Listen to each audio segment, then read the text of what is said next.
जय सतु। Welcome back to my YouTube channel. आज हम लोग बात करेंगे एसएससी जीडी यूपी पुलिस में आगामी एग्जामों में मौर्य साम्राज्य हिस्ट्री में एक वंश है मौर्य साम्राज्य। इस मौर्य साम्राज्य में हम लोग बात करेंगे इंपोर्टेंट क्वेश्चन और एक्स्ट्रा फैक्ट में।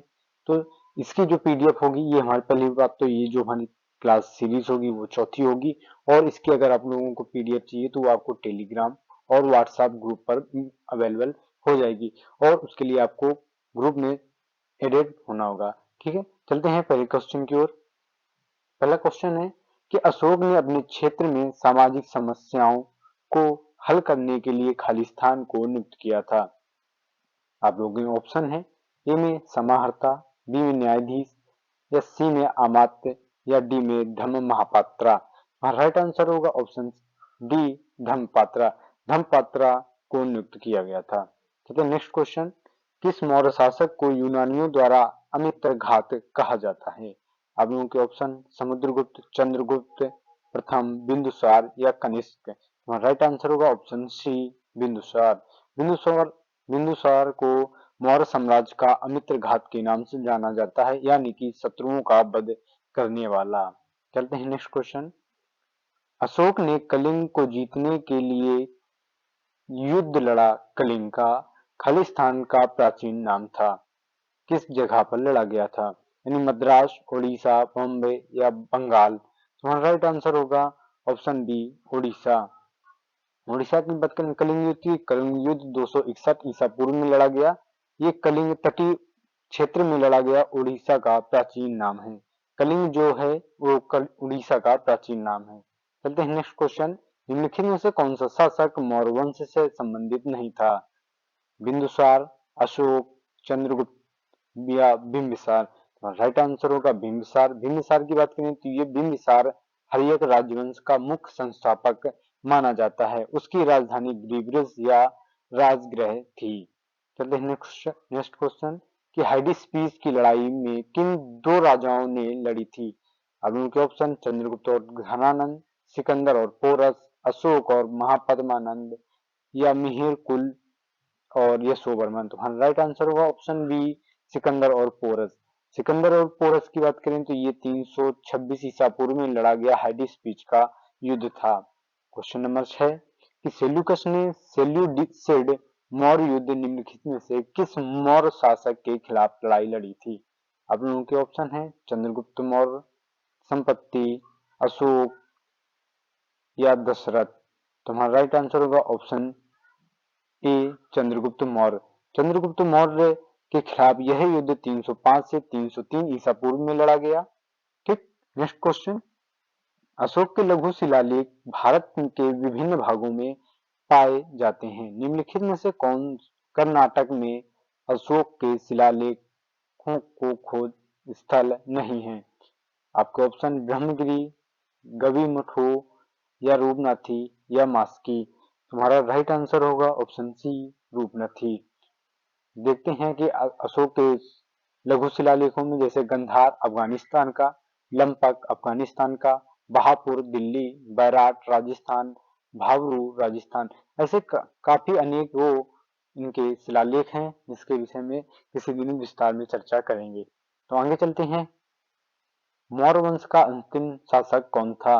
देववर्मन, धनवान, बृहद्रथ या संप्रति। तो बृहद्रथ जो था वो मौर्य साम्राज्य का अंतिम शासक था। नेक्स्ट क्वेश्चन, सम्राट अशोक ने निम्नलिखित के बाद बौद्ध धर्म ग्रहण किया था?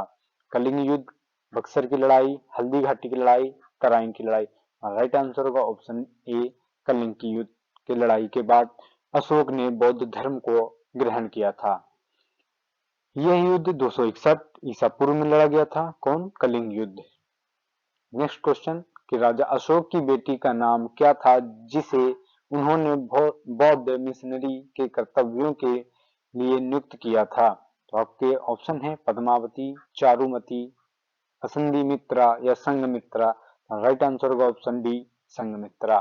संघमित्रा राजा अशोक की बेटी का नाम था जिसे बौद्ध मिशनरियों के लिए नियुक्त किया गया था। महेंद्र उनका पुत्र था और वो भी इसी काम में लगा हुआ था।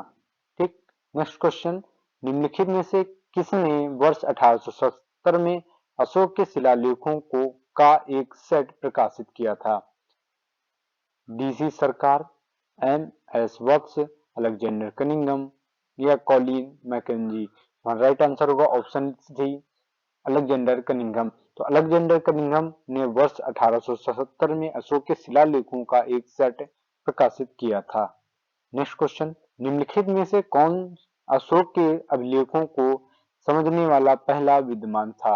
Alexander Cunningham, James Prinsep, James Taylor या बी गॉर्डन चाइल्ड? तुम्हारा राइट आंसर होगा James Prinsep, option B. James Prinsep ने अशोक के शिलालेखों को समझने वाला पहला विद्वान था। अशोक के अभिलेखों की अधिकांश बोलियां प्राकृत भाषा में ब्राह्मी लिपि और खरोष्टी लिपियों में उपयोग की गई यानी लिखी गई थी। निम्नलिखित में से किस शासक ने अपनी प्रजा और अधिकारियों को अपने संदेश पत्थर पर खुदवाए? तो अशोक, चंद्रगुप्त प्रथम, बिंदुसार या चंद्रगुप्त मौर्य? राइट आंसर होगा अशोक। तो अशोक ने अपनी प्रजा और अधिकारियों को संदेश देने के लिए पत्थर पर अपने आदेशों को गुदवाया था। ठीक। निम्न में से कौन सा प्राचीन भारत का पहला साम्राज्य है जिसने युद्ध के लिए बड़े पैमाने पर हाथियों का उपयोग किया था? आपके ऑप्शन है शुंग, चोल, कुषाण या मगध? राइट आंसर होगा मगध।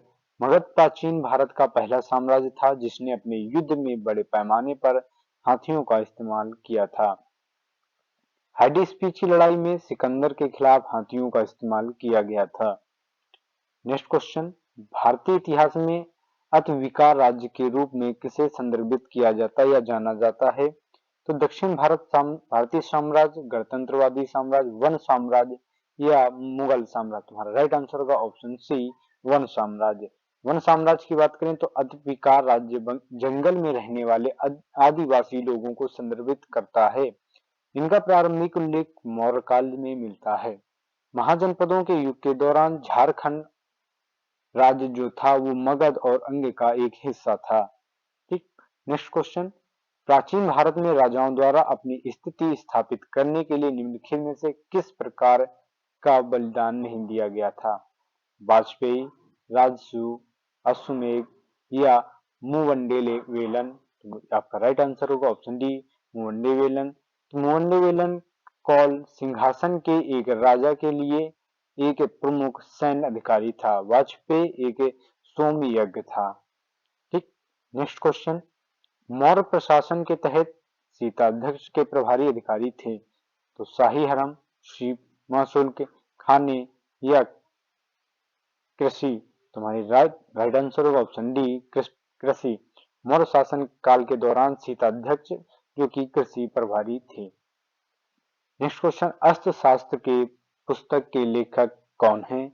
तो कौटिल्य, अबुल फजल या भास्कर विक्रमसेठ? तो ये तो सभी लोग जानते हैं। इसमें आपका राइट आंसर होगा ऑप्शन ए, कौटिल्य। कौटिल्य ने अर्थशास्त्र पुस्तक लिखी। यह संस्कृत का एक ग्रंथ भी माना जाता है। इसमें राज्य कृषि, न्याय, राजनीति आदि के विभिन्न पहलुओं पर विचार किया गया है। नेक्स्ट क्वेश्चन, कि चंद्रगुप्त प्रथम को कौन सा राज्य लिच्छवी से दहेज में मिला था? आपके ऑप्शन है उज्जैन, पाटलिपुत्र, प्रयाग या साकेत? राइट आंसर होगा ऑप्शन बी, पाटलिपुत्र। गुप्त वंश का पहला प्रसिद्ध राजा घटोत्कच का पुत्र चंद्रगुप्त प्रथम था जिसे दहेज में पाटलिपुत्र मिला। हमारा 20वां क्वेश्चन और लास्ट क्वेश्चन है कि पहला ज्ञात गुप्त शासक कौन था?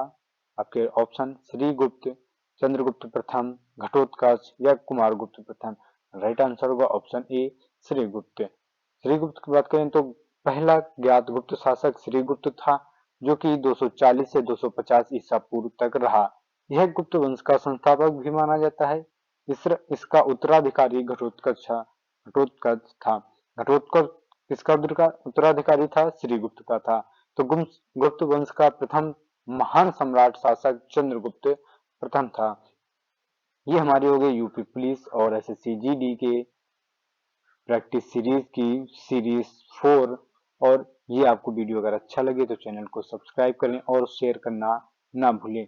मिलते हैं नेक्स्ट वीडियो में। अगर आप लोगों को इस वीडियो की पीडीएफ चाहिए तो आपको टेलीग्राम और व्हाट्सएप ग्रुप पर आपको मिल जाएगी, आप वहां से इसको ले सकते हैं। तब तक के लिए जय हिंद।